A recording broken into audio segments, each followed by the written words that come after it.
வணக்கம். இன்றைய முக்கிய செய்திகள். காங்கிரஸ் வேட்பாளர் டெபாசிட் இழப்பார். பாஜக வேட்பாளர் நமச்சிவாயம் பரபரப்பு பேட்டி.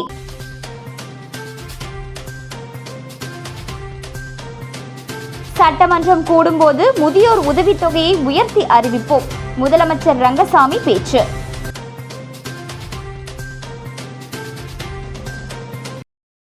இனி விரிவான செய்திகள்.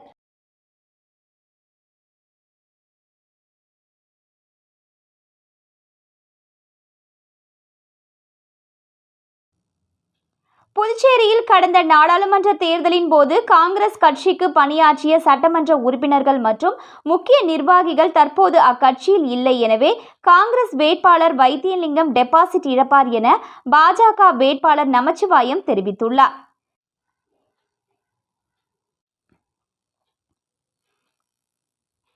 மேலும் என்னை கட்சி மாறியவர் என கூறிய உதயநிதி ஸ்டாலின் ஏன் மாற்று கட்சியில் இருந்து வந்த செந்தில் பாலாஜியை தங்களது கட்சியில் இணைத்துக் கொண்டார் என கேள்வி எழுப்பியுள்ளார். புதுச்சேரி நாடாளுமன்ற தேர்தலுக்கான பாஜக வேட்பாளர் நமச்சிவாயம் இன்று செய்தியாளர்களை பாஜக தலைமை அலுவலகத்தில் சந்தித்தார். அப்போது பேசிய அவர், தாம் எம்பியாக தேர்வு செய்யப்பட்டால் புதுச்சேரி மாநிலத்துக்கு தேவையான நிதியை நாடாளுமன்றத்தில் வாதாடி பெற உள்ளதாகவும், மாநில அந்தஸ்து பிரச்சனையை நாடாளுமன்றத்தில் எழுப்பி பிரதமரோடு பேசி அதனை கொண்டு வர அனைத்து முயற்சியையும் எடுப்பதாகவும், நிதி கமிஷனில் புதுவையை சேர்ப்பது, அரசு ஊழியர்கள் பணி நிரந்தரம் உட்பட பல திட்டங்களை கொண்டுவர உள்ளதாக தெரிவித்த அவர், வரும் தேர்தல் வித்தியாசமான தேர்தல். பிரதமரை தேர்வு செய்யத்தான் தேர்தல் நடத்தப்படும். ஆனால் பிரதமரை தேர்வு செய்துவிட்டு நாம் தேர்தலை சந்திப்பதாகவும், பிரதமராக மோடி வர வேண்டும் என மக்கள் விரும்புகின்றனர் எனவும், புதுச்சேரி சிங்கப்பூராக மாற வேண்டும் என்பது கனவாகவே உள்ளது. இந்த கனவு நிறைவேற வேண்டும். அதே நேரத்தில் மத்திய அரசோடு இணக்கமாக சென்றால் அனைத்து திட்டங்களையும் கொண்டு வந்து புதுச்சேரி மாநிலம் பெரும் வளர்ச்சி அடையும் என கூறினார். தொடர்ந்து பேசிய அவர், மீண்டும் ரேஷன் கடைகளை திறந்து இலவச அரிசி வழங்குவோம். அதற்கான நடவடிக்கை எடுக்கப்படும் என்றும், எல்லோராலும் எல்லாம் செய்ய முடியாது, ஆனால் தன்னால் அனுமதி பெற முடியும் என, தற்போது ரேஷன் கடை ஊழியர்களுக்கு சம்பளம் வழங்கப்பட்டு வருவதாகவும், எந்த நேரத்திலும் ரேஷன் கடைகளை திறந்து அரிசியோடு சர்க்கரை, கோதுமை போன்ற பொருட்களை வழங்குவோம் என கூறினார். மேலும் தன்னிடம் ரூபாய் 1000 கோடி இருப்பதாக பொய்யான கருத்துக்களை நாராயணசாமி கூறி வருவதாகவும், ஆதாரம் இருந்தால் அதை நீதிமன்றத்தில் சந்திக்க தயாராக உள்ளதாகவும், தான் வருமான வரி செலுத்தி சரியான சொத்து விவரங்களை தேர்தல் துறையினரிடம் தாக்கல் செய்துள்ளதாக தெரிவித்த அவர், நாராயணசாமி எதை கூறினாலும் ஆதாரத்தோடு சொல்ல வேண்டும். வாய் புளித்ததோ மாங்காய் புளித்ததோ என பேசக்கூடாது. வைத்தியலிங்கம் முதல் அமைச்சராக இருந்தபோது நாராயணசாமி விடுதலை புலிகள் நடமாட்டம் உள்ளது என டுமில் விடுவார். அவர் டுமில் நாராயணசாமி என நகைப்புடன் பேசியவர். புதுச்சேரியில் கடந்த நாடாளுமன்ற தேர்தலின் போது காங்கிரஸ் கட்சிக்கு பணியாற்றிய சட்டமன்ற உறுப்பினர்கள் மற்றும் முக்கிய நிர்வாகிகள் தற்போது அக்கட்சியில் இருந்து விலகி பாஜக கட்சியில் உள்ளதாகவும், எனவே காங்கிரஸ் வேட்பாளர் வைத்தியலிங்கத்திற்கு பணியாற்ற சரியான ஆட்கள் இல்லை என்றும், இதனால் அவர் டெபாசிட் இழப்பார் என நமச்சிவாயம் தெரிவித்தார். தொடர்ந்து செய்தியாளர்கள், நீங்கள் பலமுறை பதவிக்காக கட்சி மாறியவர் என தமிழக அமைச்சர் உதயநிதி விமர்சனம் செய்தது குறித்து எழுப்பிய கேள்விக்கு பதிலளித்த நமச்சிவாயம், அரசியலில் யாருமே கட்சி மாறவில்லையா? உதயநிதி மாற்று கட்சியில் இருந்து வந்த செந்தில் பாலாஜியை தங்களது கட்சியில் ஏன் சேர்த்து கொண்டார் என கேள்வி எழுப்பியவர், தனது அரசியல் பயணம் புதுச்சேரி மாநில மக்களுக்காக இருக்குமே தவிர சுயநலத்திற்காக இருக்காது என கூறினார்.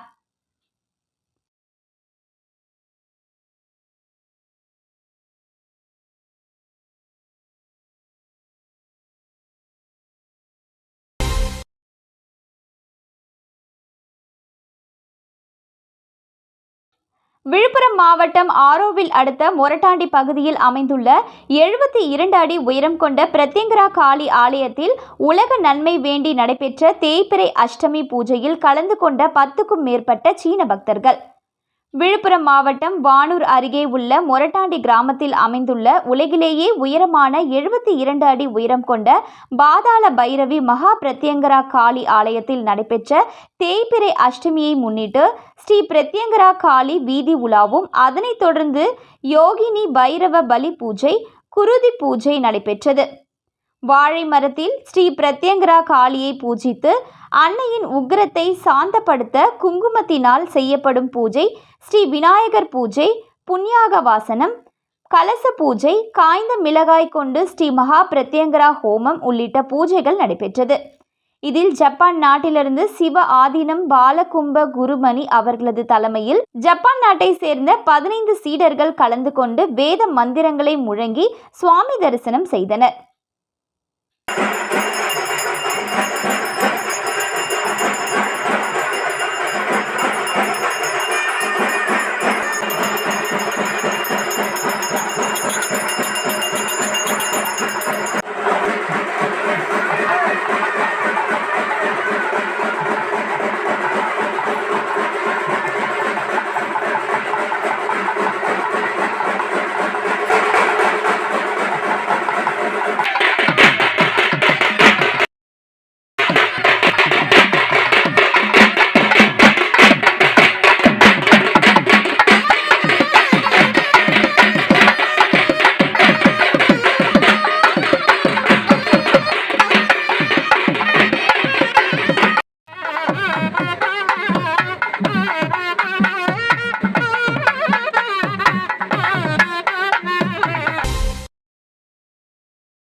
புதுச்சேரியில் சட்டமன்றம் கூடும்போது முதியோர் உதவித்தொகையை கண்டிப்பாக உயர்த்தி அறிவிப்போம் என்று பாஜக வேட்பாளர் நமச்சிவாயத்தை ஆதரித்து பரப்புரை மேற்கொண்ட முதலமைச்சர் ரங்கசாமி தெரிவித்தார். புதுச்சேரி நாடாளுமன்ற தேர்தலில் பாஜக வேட்பாளர் நமச்சிவாயத்தை ஆதரித்து காமராஜர் நகர் தொகுதியில் சாமிப்பிள்ளை தோட்டம், கிருஷ்ணா நகர், ரெயின்போ நகர், வள்ளலார் சாலை உள்ளிட்ட பகுதிகளில் முதலமைச்சர் ரங்கசாமி வாகன பரப்புரை மேற்கொண்டார். அப்போது பேசிய அவர், புதுச்சேரியில் இப்போது உள்கட்டமைப்பை மேம்படுத்த ரூபாய் 870 கோடி செலவில் பணிகள் மேற்கொண்டு வருகிறோம் என்று பேசியவர், ஏன் கடந்த கால ஆட்சியில் எதுவும் செய்ய முடியவில்லை என்றால் துணைநிலை ஆளுநருடன் மோதல் போக்கை கடைபிடித்தனர். இணக்கமாக இருந்து மக்களுக்கு செய்ய வேண்டிய நலத்திட்டங்களை செய்யாமல் தடுத்துவிட்டனர் என்றவர், காங்கிரஸ் ஆட்சியில் ஒரே ஒரு ரூபாய் முதியோர் உதவித்தொகை உயர்த்தப்பட்டதா, ஒரே ஒரு இடத்தில் சாலைகள் சீரமைக்கப்பட்டதா என்று எண்ணி பாருங்கள். இதனால் மாநிலம் பின்னோக்கி தள்ளப்பட்டுள்ளது என்று பேசிய முதலமைச்சர் ரங்கசாமி, எல்லோருக்கும் ஒரு சிறிய குறை இருக்கிறது. ரேஷன் கடையை திறந்து அரிசி போட வேண்டும் என்று கூறுகிறார்கள். கண்டிப்பாக இன்னும் 2 ஆண்டு காலம் நம்முடைய ஆட்சிதான் மாநிலத்தில் இருக்கின்றது. ரேஷன் கடையை திறந்து அரிசி, கோதுமை, சர்க்கரை உள்ளிட்ட அத்தியாவசிய பொருட்கள் மானிய விலையில் இந்த அரசு வழங்கும். இன்றைக்கு விலைவாசி உயர்ந்துவிட்டது. முதியோர் உதவித்தொகை உயர்த்த வேண்டும் என்று கேட்கிறார்கள். இதில் எம்எல்ஏக்களுக்கு மாற்று கருத்து எதுவும் இருக்காது. சட்டமன்றம் கூடும்போது முதியோர் உதவித்தொகையை கண்டிப்பாக உயர்த்தி அறிவிப்போம் என்றார்.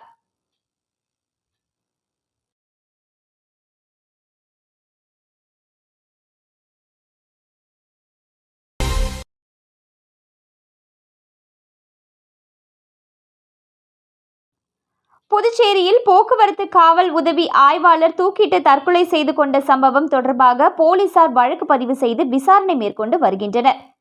புதுச்சேரி புறநகர பகுதியான பாகூர் அன்பரசன் நகர் பங்களா வீதியை சேர்ந்தவர் சரவணன்.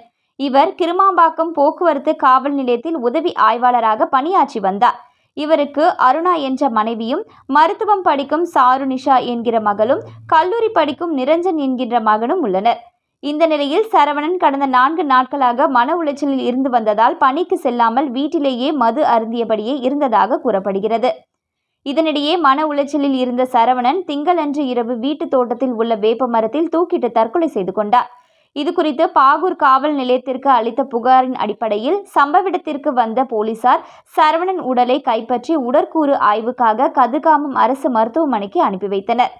தொடர்ந்து காவலர் தற்கொலை தொடர்பாக வழக்கு பதிவு செய்த போலீசார், சரவணன் பணியில் ஏற்பட்ட மன உளைச்சல் அல்லது ஏதேனும் குடும்ப பிரச்சினை காரணமாக தற்கொலை செய்து கொண்டாரா என்று தீவிர விசாரணை மேற்கொண்டு வருகின்றனர்.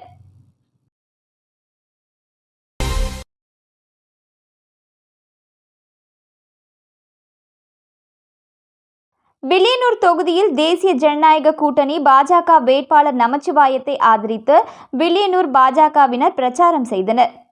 தேசிய ஜனநாயக கூட்டணியின் பாரதிய ஜனதா கட்சியின் வேட்பாளர் நமச்சிவாயத்தை ஆதரித்து வில்லியனூர் தொகுதிக்கு உட்பட்ட சுல்தான்பேட்டை, கோட்டைமேடு, எம்ஜிஆர் சிலை, அண்ணா சிலை, ஏழை மாரியம்மன் கோவில் உள்ளிட்ட பல்வேறு இடங்களில் வில்லியனூர் பாஜக அமைப்பாளர் கண்ணபிரான் மற்றும் பாஜக பிரமுகர் முகமது யூனஸ் தலைமையில் பிரச்சாரம் மேற்கொள்ளப்பட்டது.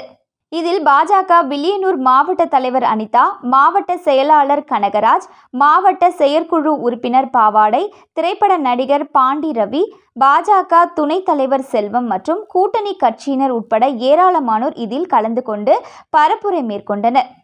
பாரதிய ஜனதா கட்சியின் 10 ஆண்டுகள் சாதனைகள் குறித்தும் அதன் மூலம் பொதுமக்கள் எவ்வாறு பயனடைந்தார்கள் உள்ளிட்ட பல்வேறு கருத்துக்களை எடுத்து கூறினர்.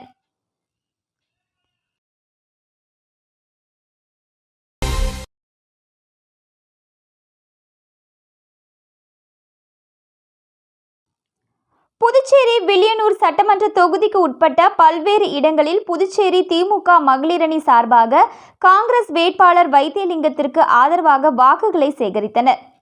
புதுச்சேரி திமுக மகளிர் அணி சார்பாக வில்லியனூர் சட்டமன்ற தொகுதிக்கு உட்பட்ட அண்ணா சிலை, ஏழை மாரியம்மன் கோவில், பெரிய கோவில், மூலக்கடை, சுல்தான்பேட்டை, ராஜீவ்காந்தி சிலை உள்ளிட்ட பல்வேறு இடங்களில் காங்கிரஸ் வேட்பாளர் வைத்தியலிங்கத்திற்கு ஆதரவாக தீவிர வாக்கு சேகரிப்பில் ஈடுபட்டனர். இந்த நிகழ்ச்சியில் மாநில மகளிர் அணி அமைப்பாளர் காயத்ரி ஸ்ரீகாந்த் கலந்து கொண்டு இந்தியா கூட்டணியின் காங்கிரஸ் கட்சி வேட்பாளர் வைத்தியலிங்கத்திற்கு ஆதரவாக தீவிர பரப்புரை மேற்கொண்டார். இதில் திமுக கழக செயற்குழு உறுப்பினர் அருட்செல்வி, பொதுக்குழு உறுப்பினர் அமுதா குமார், மகளிர் அணி துணைத் தலைவி பிரியதர்ஷினி, மகளிர் அணி துணை அமைப்பாளர்கள் புஷ்பலதா, நற்குணம் உட்பட பலர் கலந்து கொண்டனர்.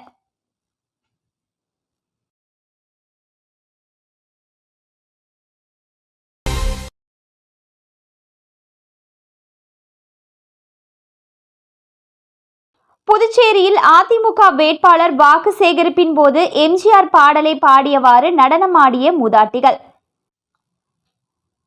புதுச்சேரியின் அதிமுக வேட்பாளர் தமிழ்வேந்தனுக்கு ஆதரவாக அதிமுக மாநில செயலாளர் அன்பழகன் நேற்று இரவு மங்களம் தொகுதிக்கு உட்பட்ட பகுதிகளில் வாக்கு சேகரித்தார். அப்போது திருக்காஞ்சி அகரம் கிராமத்தில் வேனில் இருந்து இரட்டை இலைக்கு வாக்கு சேகரித்தார். அப்போது கீழே நின்றிருந்த மூதாட்டி ஒருவர் தன் மேலே வந்து பேச வேண்டும் என கோரிக்கை வைத்தார். உடனே அவரை அதிமுக மாநில செயலாளர் அன்பழகன் மேலே ஏற்ற அந்த மூதாட்டி எம்ஜிஆரின் பாடலை பாடினார். நாங்க புதுசா கட்டிக்கிட்ட ஜோடிதானுங்க என்ற பாடலை பாடி நடனமாடினார். இதையடுத்து கூடியிருந்த மக்கள் ஆர்வத்துடன் கைத்தட்டி வரவேற்றனர். தொடர்ந்து மூதாட்டியை பாராட்டி அதிமுக சார்பில் சால்வை அணிவித்து நன்றி தெரிவித்தனர்.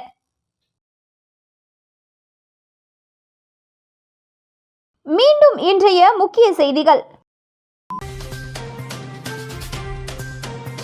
காங்கிரஸ் வேட்பாளர் டெபாசிட் இழப்பார், பாஜக வேட்பாளர் நமச்சிவாயம் பரபரப்பு பேட்டி.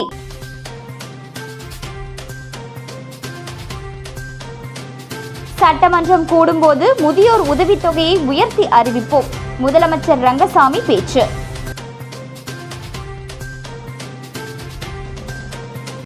இத்துடன் இன்றைய செய்திகள் நிறைவடைந்தன. வணக்கம்.